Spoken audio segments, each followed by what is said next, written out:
Hey there, I am back for another deck review. This time we're going to be looking at the Dead Man's deck from Vanishing Inc. Very excited to find this one. I've been looking for this for a long time, along with a lot of collectors. And when a bunch of these popped up on playingcarddecks.com recently, just had to grab one. So here we go. So what's the deck all about? Well, this is inspired by the life and times of James Butler Hickok, otherwise known as Wild Bill Hickok. He was a famous gunslinger, lawman, soldier, gambler from the Old West. And so he was very famously shot during a poker game. Just kind of a dispute he had had with a guy. The guy walked up behind him in a poker game, shot him. He was supposedly, according to legend, holding two pairs in his hand, aces and eights. And so two pairs, aces over eights, is now known as the dead man's hand because of its role in that killing.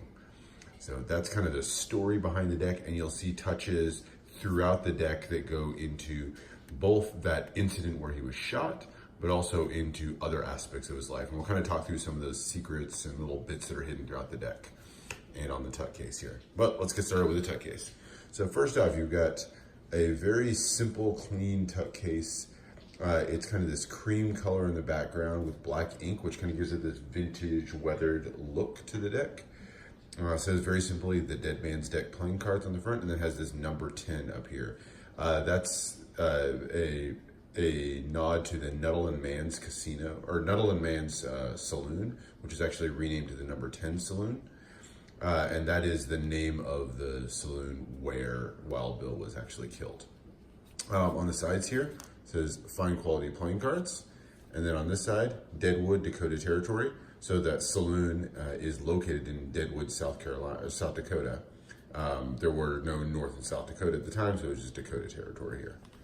And then on the bottom, you've got Vanishing Inc, ad copy, and then Expert Playing Card Company. And then on the top, can't see it because it's covered up by the seal, but it says Nuttall and Mann's, again, the name of that saloon, the original name. And then you've got a blue and white postage stamp style seal here. Just says Vanishing Inc playing cards. And then you've got the back design of the card here. This is not exactly what the back design looks like. It's kind of a reasonable approximation of it. Has the JBH initials. Those are not featured on the actual back design of the card, but that's for James Butler Hickok. So his initials there. And then you've got that kind of flowery design in the back. But we'll take a look at how that's modified on the back of the cards in a second. So that is the tuck case. I love how clean, how simple, and how kind of consistent with that area it is. It's a really, really cool tuck case. Very nicely done. But you open it up here, and that is just the beginning. So here is the absolute coolest part. So watch this. So pull this out, and look at that. You'll see a ball roll out. So this is a bullet that actually rolls out and is kind of in the cards. You kind of see there, it's kind of a musket ball style. So very cool. But why is there a bullet there? Well, it is the bullet that shot through this deck, and you can see a hole clear through the deck right there. Very, very cool. And kind of a surprise when you open up the deck. So you've got the hole going right through the deck, and just kind of add that authenticity. It's got the burn marks around it as if it was actually shot right through this. So very cool, very unique feature to the deck. Just adds quite a bit to this. Very, very cool. Now let's look at the back design of the card. So there's tons of little hidden details in this. So it's very cool. We'll kind of walk through what some of that is. So first off the design, you have this sort of medium poker border around the sides, that off-white color, just a little bit of kind of weathering in there. You can kind of see what looks like watermarks or whatever to give it a weathered look. You can see a couple of them there. So very cool vintage look to the cards. And then you've got that flowery design. Obviously the initials that you saw on the back of the tuck case have been replaced with the bullet hole there.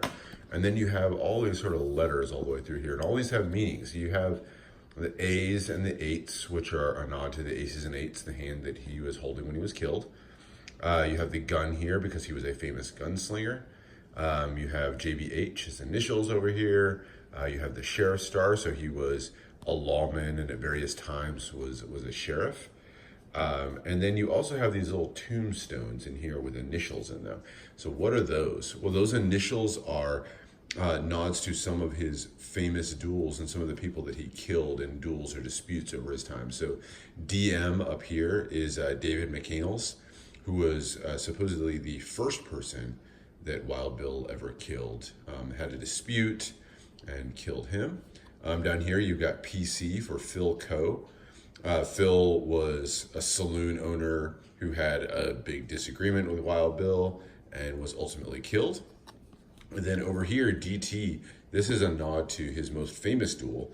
This was a Davis Tutt. Killed him in a shootout. And interesting story about this one. So this is the one that kind of made him legendary. It was featured in magazines and stories all over the place. But it was actually the first recorded incident of the quick draw style shootout. So that one, where people stand 50 paces away, turn and shoot. That style that you see in all the movies and is kind of featured as the classic mode for a shootout. This duel with Davis Tutt and Wild Bill was the first recorded time that ever happened. So it may have been actually the origin of that. So that was absolutely his most famous duel. So you've got lots of cool touches on this. So it's a beautiful back design. Love all those little touches. It does make it a one-way back design. Not my favorite feature, but very, very cool. Now let's flip it over and look at the other side here. So you get a couple of extra cards. You get one here, which is the portrait of Wild Bill, has J.B. Hickok, Wild Bill, and then V Inc. or Vanishing Inc. 1876, that was the year he was killed. And you'll see the bullet hole and it goes right through his face. Kind of a cool, ominous little nod there. So a cool looking little picture there.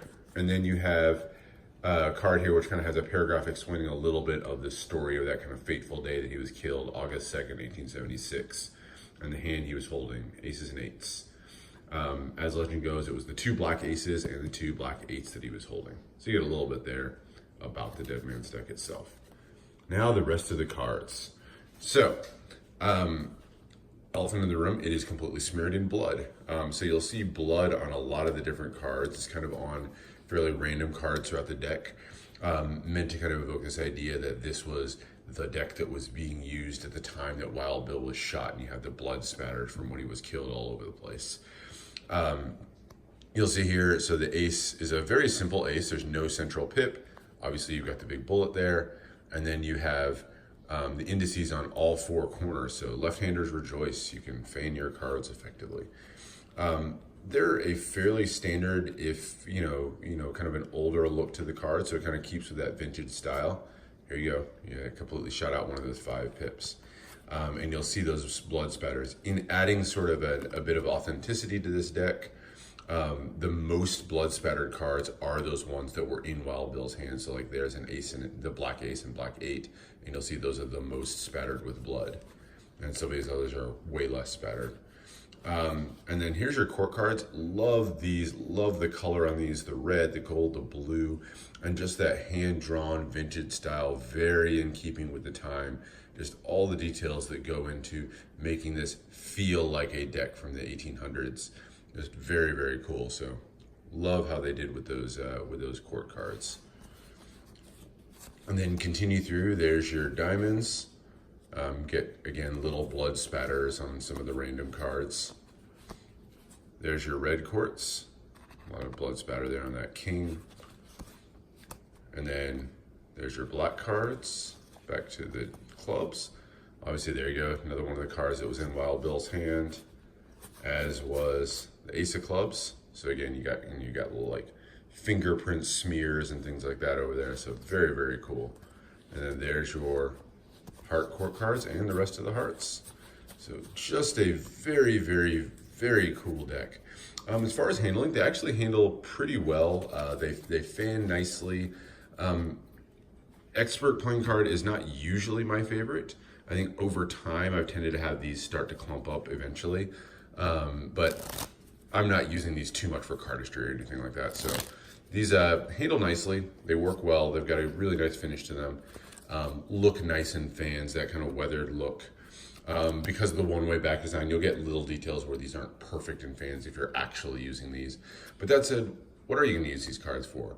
Well, I think with the hole in the middle, as much as you can, balance and do spins and things like that with this, This is obviously not a cardistry deck. It's kind of too distracting, and the hole in the middle and all that. Not great for cardistry. Honestly, not great for Magic. There's way too much. The blood spatters alone. You could maybe work in some kind of cool routine using that hole in the deck, but not great for Magic, and honestly not all that great for gameplay. This is straight up a collector's and art deck. This is one that you're going to want to show off to people. Show this to people, always gets a reaction. You show them that and the bullet hole. My son, for example, is just enamored with this deck every time we look at it. So this is just a really cool art and collector's deck. One absolutely worth having in any collector's collection. So I would highly recommend this. These were very hard to find for a while. Once they went out of stock, it was extremely hard to find them. So I would highly recommend heading out to playingcarddecks.com and nabbing one while they're available. I'll put a link in the description where you can get them. Definitely recommend picking them up. So there you go. Hope you enjoyed this review of the Dead Man's deck. Let me know if you have any questions, requests, thoughts, suggestions for the channel, and I will see you for the next one.